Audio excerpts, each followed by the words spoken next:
A New Hope, Nier Chapter 164 Fan Fiction by Azazyel.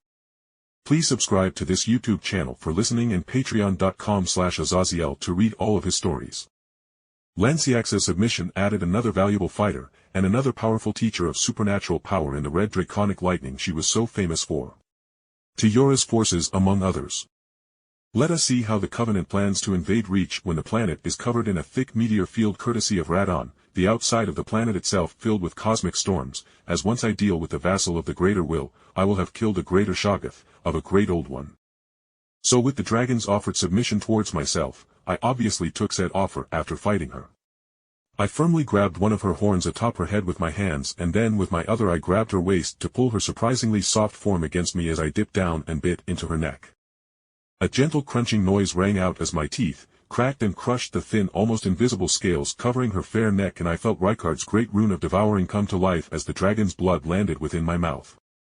As this wasn't just me giving her a love bite, no, this was me scarring her throat and my claim upon her life being made clear to herself and all who see the scar over her neck.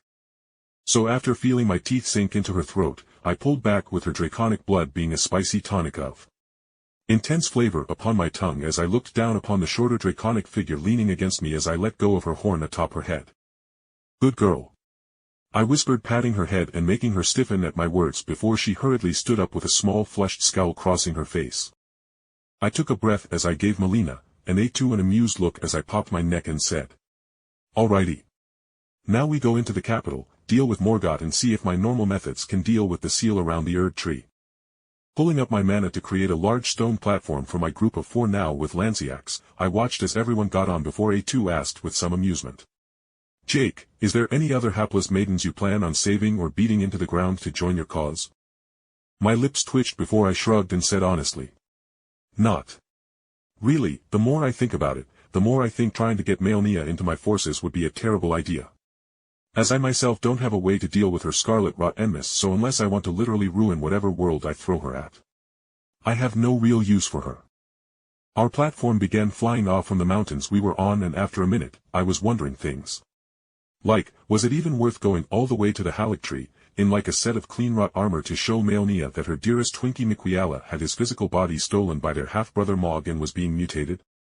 Honestly, her great rune of endurance was the only thing keeping her alive, so I would probably be better off just killing her as she had already ruined this world basically.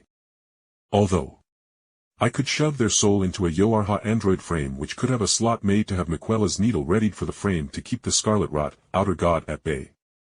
I thought before shaking my head as our flying platform swiftly came closer to the city with Melina visibly tensing with her goal so near to herself. And we flew across the bounds of the city, over the stupidly massive walls and unmanned fortifications that the countless deathless inhabitants of the city had no use of, with the War of the Shattering being over for countless years at this point. With no real surprise we quickly flew to the large platform leading to the large platform of the Erd tree, and as our forms landed, I heard the dull thumping noises of a large form walking down the stairs of the hallway leading into the Erd tree itself. Foul invaders, not even fit to be tarnished. What ambition and arrogance has led you, a simple mortal, to take up arms against your betters? A voice growled as they came into the light of the undying sun above our heads. And I took a breath and smiled with my hands held wide as I stepped forward and said, "My name is Jake Barris. I slayed Godric under your very watch. I defeated Radahn and made him my vassal." Morgott the Fell Omen was a large monster with a draconic tail behind him and his form all but malformed with horns and growth protruding from his body. He stood a good 5 to 6 meters tall, with him towering over me with his large cane breaking apart into a multicolored great sword coming into view as he sneered, "Your accomplishments mean nothing. Marika will not see neither tarnished nor even myself the sole loyal demigod." And to his reply, I smiled and answered in turn. I broke into the school of Raya Lucaria, something not even Radahn and Marika could do.